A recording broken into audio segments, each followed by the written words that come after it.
Selamat sore Bapak, Ibu, dan teman-teman. Pada sore kali ini saya akan mempresentasikan tentang pengenalan dunia informatika, yaitu tentang konsep dan tren terkini. Seperti yang kita ketahui, bahwasanya teknologi yang ada sekarang itu berkembang sangat pesat sekali dari dulu hingga sekarang.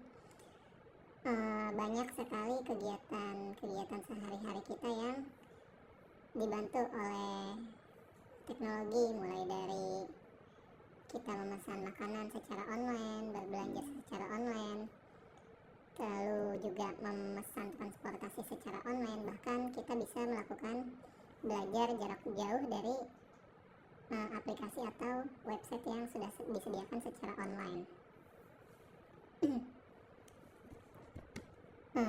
Lalu apa sih tujuan dari materi kali ini? Tujuan dari materi kali ini adalah yang pertama, untuk memberikan pemahaman dasar tentang informatika bagi teman-teman sekalian. Lalu yang kedua, untuk mengenali tren terbaru yang ada di dalam bidang informatika. Lalu apa yang dimaksud dengan informatika? Jadi informatika itu adalah cabang ilmu yang mempelajari pengelolaan informasi dan data menggunakan teknologi komputer dan juga sistem informasi. Ini mencakup berbagai aspek seperti pemrograman, algoritma, struktur data, jaringan komputer, dan pengembangan perangkat lunak. Informatika seringkali digunakan untuk memecahkan masalah praktis dan meningkatkan efisiensi dalam berbagai bidang melalui penerapan teknologi informasi. Lalu, apa saja peran-peran informatika di dalam kehidupan sehari-hari kita? Tentunya sudah banyak sekali peran-peran yang diberikan oleh informatika dalam kehidupan kita sehari-hari. Seperti yang sudah saya sebutkan tadi di awal, contohnya kita bisa memesan makanan secara online melalui aplikasi ShopeeFood, GoFood, atau GrabFood.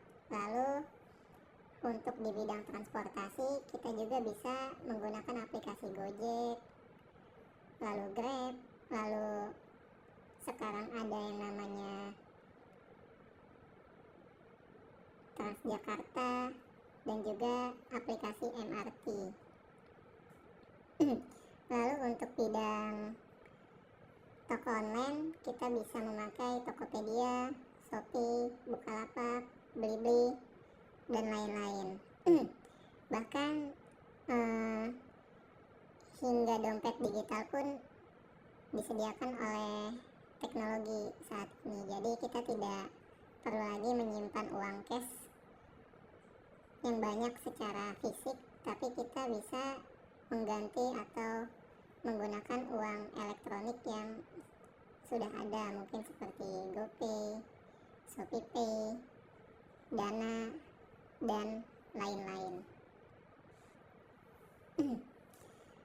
Lalu mungkin contoh selanjutnya itu ada pada bidang sistem informasi, seperti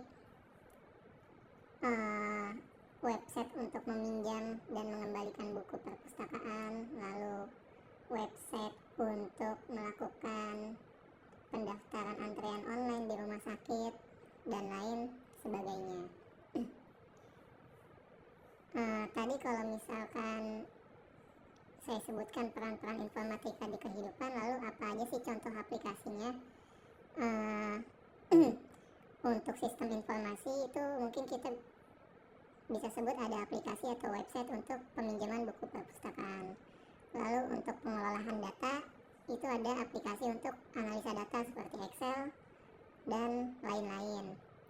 Lalu untuk kecerdasan buatan, itu ada ChatGPT. Untuk sekarang ini kita bisa ngechat di situ untuk menanyakan berbagai macam informasi yang kita butuhkan, nanti biasanya si ChatGPT bakal memberikan jawaban. Lalu ada juga mungkin Tesla, semacam merek mobil yang dia bisa nyetir sendiri tanpa ada supir di belakangnya. Seperti itu teman-teman. Lalu kali ini saya akan menjelaskan tentang konsep dasar informatika. Yang pertama, algoritma. Apa sih itu algoritma? Jadi algoritma adalah, pendeknya itu adalah sebuah logika sih teman-teman. Jadi kayak algoritma itu adalah bagaimana cara kita berpikir untuk menyelesaikan sebuah masalah. Contohnya ketika kita ingin membuat mie instan, maka algoritmanya seperti apa sih? Atau bagaimana kita menyelesaikan masalah? Atau bagaimana kita bisa untuk membuat mie instan itu menjadi matang yang tadinya mentah? Mungkin yang pertama kita buka bungkusnya dulu, lalu kita keluarkan mie-nya, lalu mie-nya kita masukkan ke dalam air panas, lalu habis itu kita buka bumbunya, lalu bumbunya kita masukin ke piring, dan seterusnya. Mungkin langkah-langkahnya bisa saja berbeda dari masing-masing orang, tapi hasil dan tujuannya pastinya sama, yaitu ingin mie-nya itu adalah matang dan bisa dimakan. Terlepas dari caranya, mungkin ada yang dia rebus mie-nya dulu, mungkin ada yang dia buka bumbunya dulu, dan lain-lain.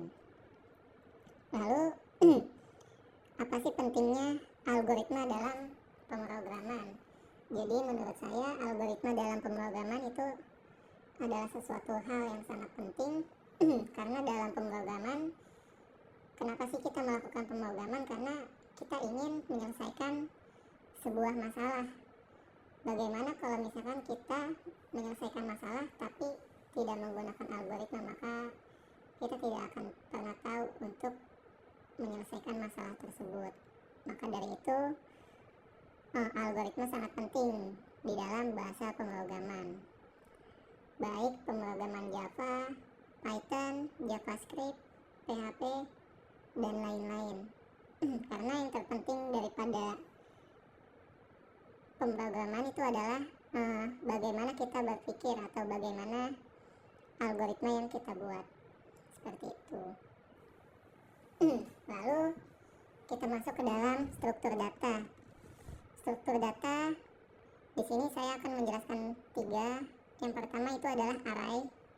Jadi array itu adalah struktur data yang digunakan untuk menyimpan elemen-elemen data di dalam sebuah indeks. Jadi seperti yang mungkin kita udah pernah pelajarin, ada berbagai macam jenis tipe data di dalam bahasa pemrograman. Ada yang namanya integer, string, float, double, char, dan lain-lain. Nah, si array ini dia bisa menyimpan berbagai macam jenis data di dalam satu indeks atau di dalam satu elemen. Jadi kalau misalkan integer itu hanya bisa menyimpan satu angka, misalkan angka 1, tapi si array ini dia bahkan bisa menyimpan lebih dari satu tipe data, bahkan sebanyak-banyak mungkin. Jadi kita bisa menyimpan 2 buah integer di dalam satu array, atau 1 integer 1 double, 1 integer 1 string, dan lain sebagainya. Lalu yang kedua ada linked list, yaitu adalah struktur data yang terdiri dari elemen-elemen node yang masing-masing menyimpan data dan referensi link ke elemen berikutnya. Lalu ada tree, yaitu struktur data hierarkis yang terdiri dari node dengan satu root dan banyak subnode, di mana setiap node dapat memiliki 0 atau lebih anak. Lalu selanjutnya kita masuk ke dalam basis data.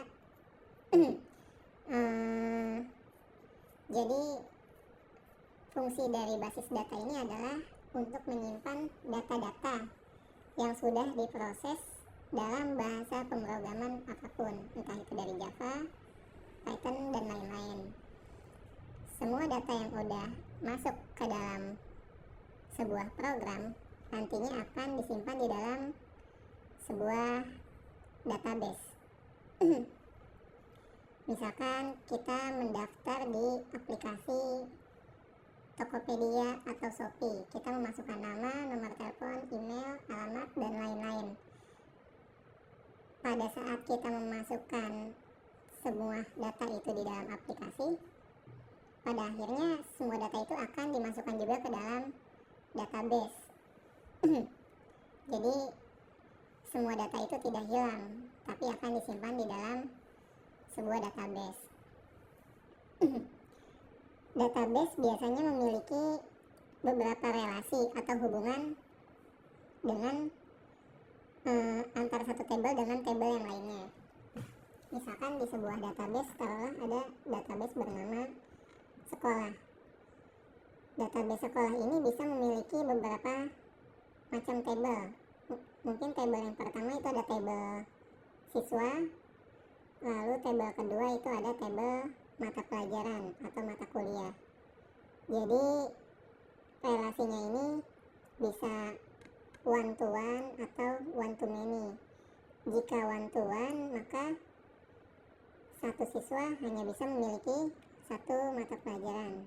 Tapi jika relasinya one to many, maka satu mahasiswa itu bisa memiliki lebih dari satu mata pelajaran.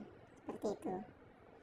Lalu kenapa kita penting untuk menyimpan data di database?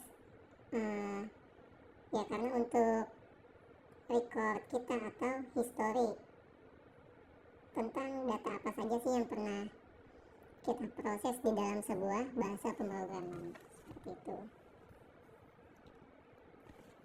Lalu kita masuk ke dalam tren terkini dalam informatika. Yang pertama itu adalah kecerdasan buatan atau AI, atau mungkin yang bisa disebut dengan machine learning atau pembelajaran mesin.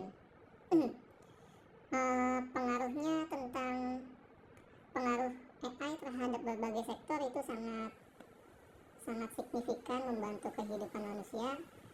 Contohnya seperti kita memakai aplikasi Google Maps. Ketika kita memakai aplikasi Google Maps, biasanya kita ingin mencari sesuatu, contohnya masjid terdekat. Nah, maka si Google Maps itu akan menampilkan list atau hasil masjid-masjid yang paling dekat dari posisi kita sekarang. Kenapa bisa begitu? Karena di balik Google Maps itu ada yang namanya kecerdasan buatan yang ditanamkan di aplikasi Google Maps. Lalu yang kedua, tren tentang keamanan cyber. Baru-baru ini banyak sekali terjadi kejahatan-kejahatan di dalam dunia maya. Mungkin seperti bocornya data-data penting ke dalam dunia maya atau internet, lalu juga peretasan akun-akun sosial media, lalu juga peretasan sebuah website yang terjadi baru-baru ini. Lalu yang ketiga atau selanjutnya itu adalah komputasi awan atau cloud computing. Cloud computing ini apa? Jadi kita bisa mengakses sebuah komputer tanpa harus kita memiliki komputer tersebut, dan juga tanpa kita mesti tahu di mana komputer tersebut berada. Mungkin contoh cloud computing yang ada sekarang itu adalah seperti GCP atau Google Cloud Computing. Kita bisa membuat sebuah server di dalam GCP tanpa kita harus memilikinya. Akan tetapi kita mesti bayar uang sewa setiap kali kita pakai. Ini membuat efisien karena kita tidak perlu merawat komputer tersebut dan juga kita tidak perlu menyediakan ruangan atau tempat untuk menaruh komputer tersebut karena komputer tersebut sudah dirawat oleh Google-nya dan juga lokasinya itu sudah disediakan langsung oleh Google-nya. Kita hanya butuh koneksi internet untuk mengakses komputer tersebut. Mungkin cukup sekian dari saya, kurang lebihnya mohon maaf. Terima kasih.